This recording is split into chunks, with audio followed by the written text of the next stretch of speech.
Há exatamente 5, 6 anos atrás, um problema muito sério surgiu na cidade de Criciúma.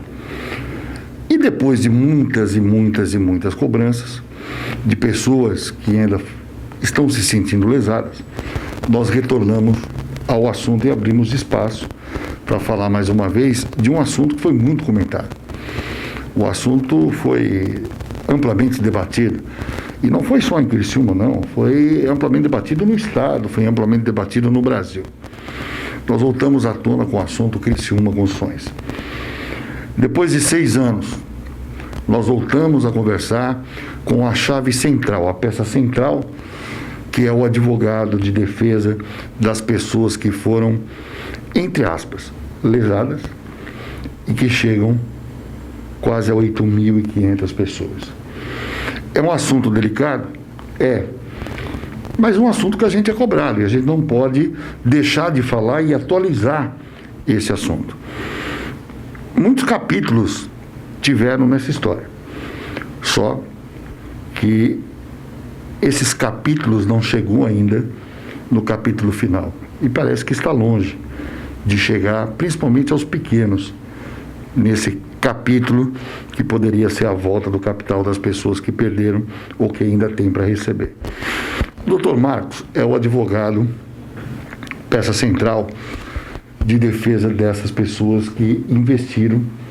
Muitos perderam suas casas, muitos perderam seus imóveis e foram para uma recuperação judicial aprovada pela justiça, mas que deixa um sentimento muito forte de injustiça para essas pessoas. Nós vamos conversar, entender um pouco melhor essa história. Foi falado tanto na época, tanto, mas, como eu falei, a gente é muito cobrado em relação a isso. Doutor Marcos, muito boa tarde. Voltar a esse assunto talvez não seja uma coisa muito boa relembrar isso, mas necessário, né? Com certeza absoluta.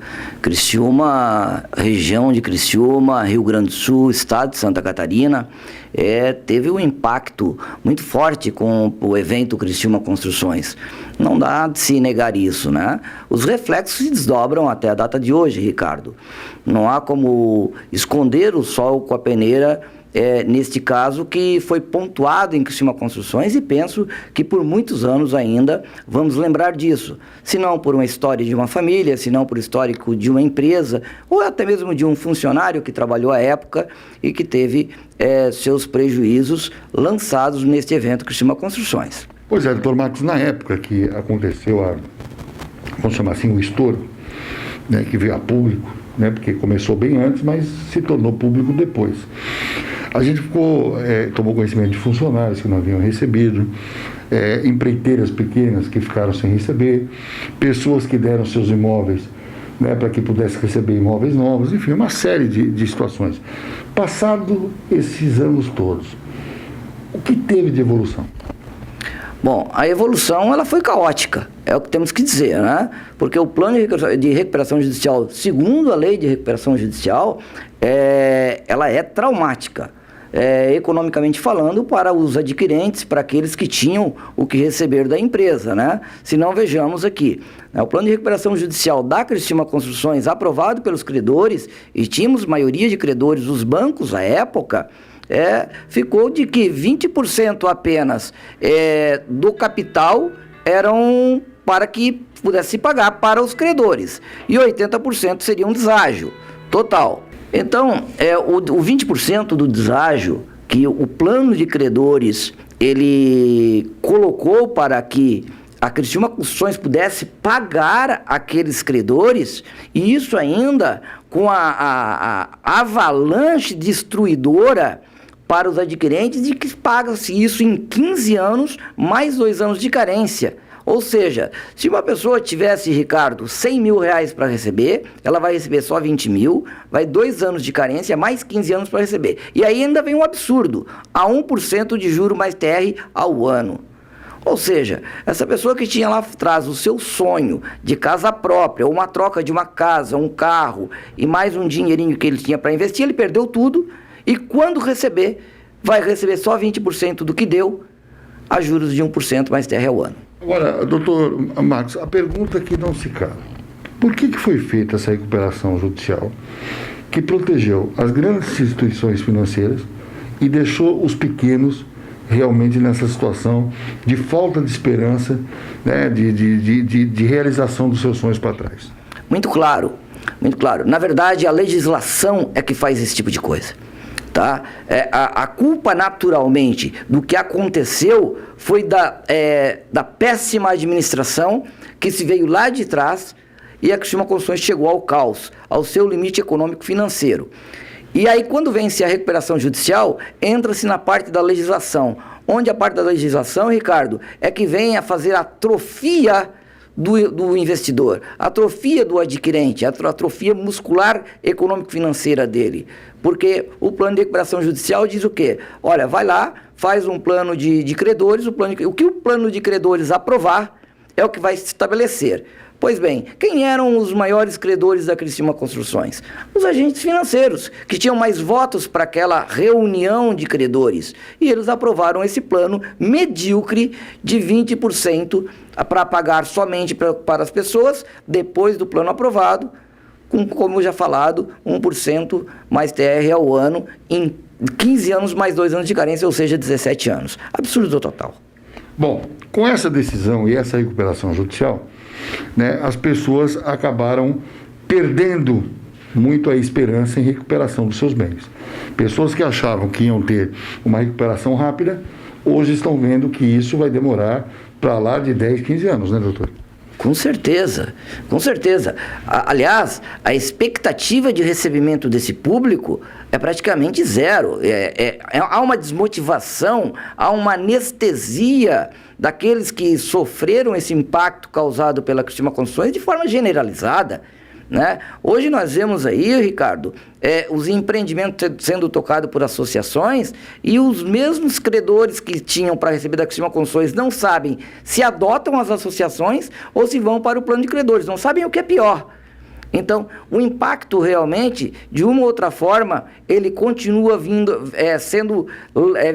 lesando o credor, e isso vai continuar certamente por muito tempo. Este prejuízo do credor, seja de ordem monetária, seja de ordem psicológica, ele vai continuar ao longo dos tempos, eu não tenho dúvida disso. Bem, eu sou um cliente da Criciúma, eu gostaria de uma explicação. Fiz um negócio com a Criciúma, tenho um apartamento que vale 150 mil.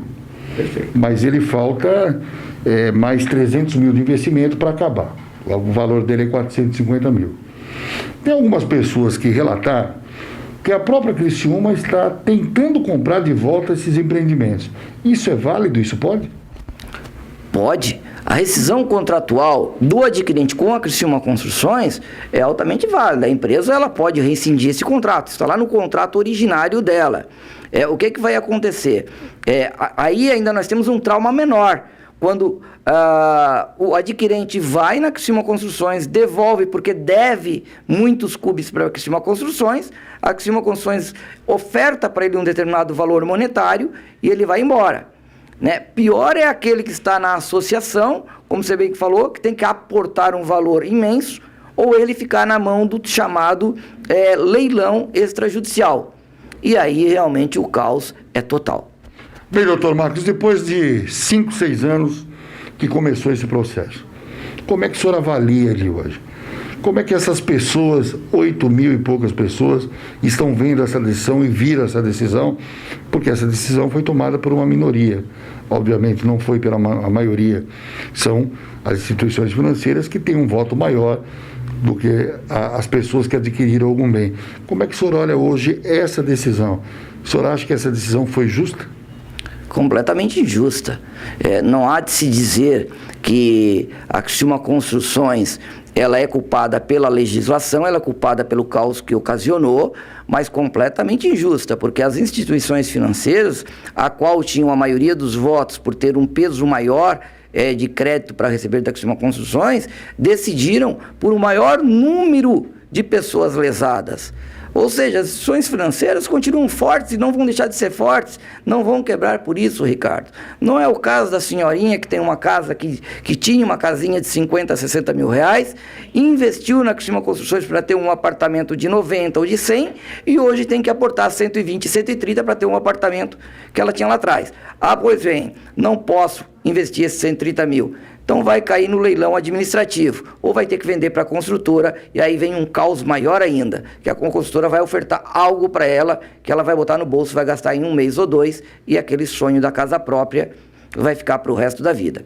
Eu penso, sabe, Ricardo, me oportunizando, que o caos psicológico, o caos intrafamiliar é extensamente maior do que o financeiro.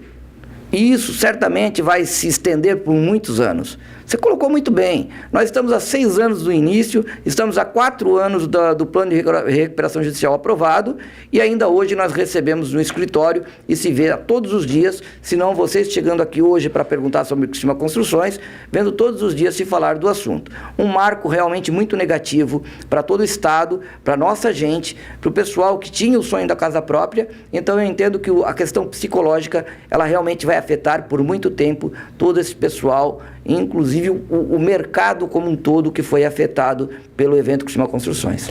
Tá bom, nós ouvimos o advogado, o doutor Marcos Rinaldi, em relação a essa questão, e a partir de hoje a RTV vai ouvir histórias isoladas de pessoas que tinham o sonho da casa própria, mas vivem o pesadelo da recuperação judicial.